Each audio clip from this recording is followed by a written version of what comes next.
हिरण्यकशिपु कहता है मैंने इसको मारने के सारे उपाय कर लिए, लेकिन ये कुल कलंक ऐसा है कि नष्ट ही नहीं होता, मैं इसे अपने हाथों से मृत्यु दंड दूंगा। हिरण्यकशिपु उठा, तलवार उठा ली और प्रहलाद जी से कहता है, रे मूर्ख प्रहलाद, क्या जिस नारायण की तू बात करता और रहता कहां है तू ये बता दे, मैं सीधे उसे ही समाप्त कर दूंगा। प्रहलाद जी मुस्कुराते, अच्छा प्रहलाद जी डरते तो है नहीं, डर है ही नहीं। तो प्रहलाद जी कहते हैं, पिताजी प्रश्न गलत कर लिया आपने।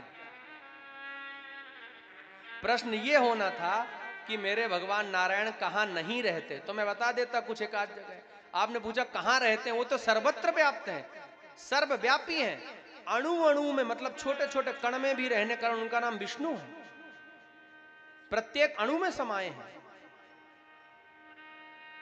अच्छा ये बात है, तो ये जो मेरे सामने खंबा है इसमें भी क्या तेरा देवता है? क्या वो नारायण इसमें भी है? बोले पिताजी मुझे तो दिख रहे हैं, आपको नहीं दिख रहे क्या?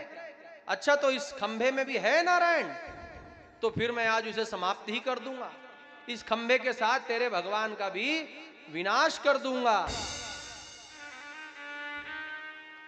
ऐसा कहते हुए स्तंभम तताड़ा तितबलहा स्वमिष्टिना, अपने मुष्टि से अर्थात मुक्के से उस स्तंभ में, खंभे में बड़ी जोर से प्रहार किया।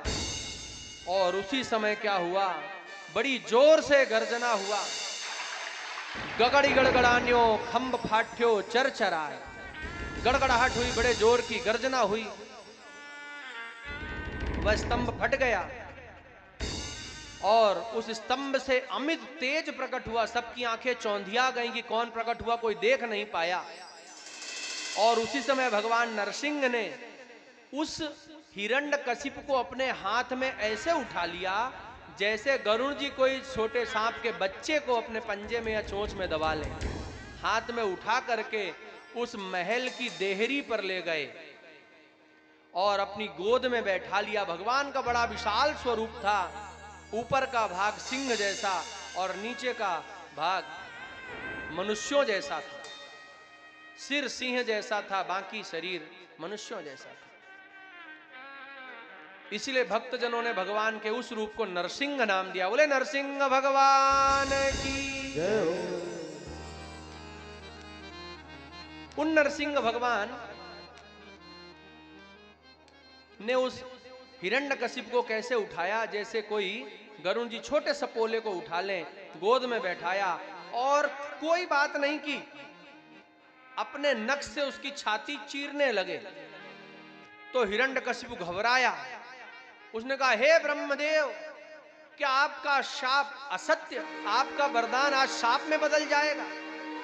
आपने तो मुझे दिया था वरदान कि आपके द्वारा बनाए हुए किसी भी जीव से मेरा वध नहीं होगा, लेकिन मुझे लगता है वो वरदान नहीं बल्कि शाप था, तभी तो ये कोई मुझे मारने आ गया।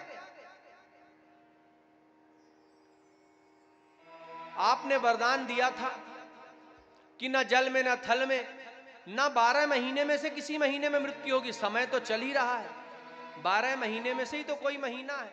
तो ब्रह्मा जी प्रकट हो गए, बोले मैं सदा सर्वदा सत्य बोलता हूं और मेरा वरदान सर्वदा सत्य प्रतीत होता है, सत्य भाषित होता है।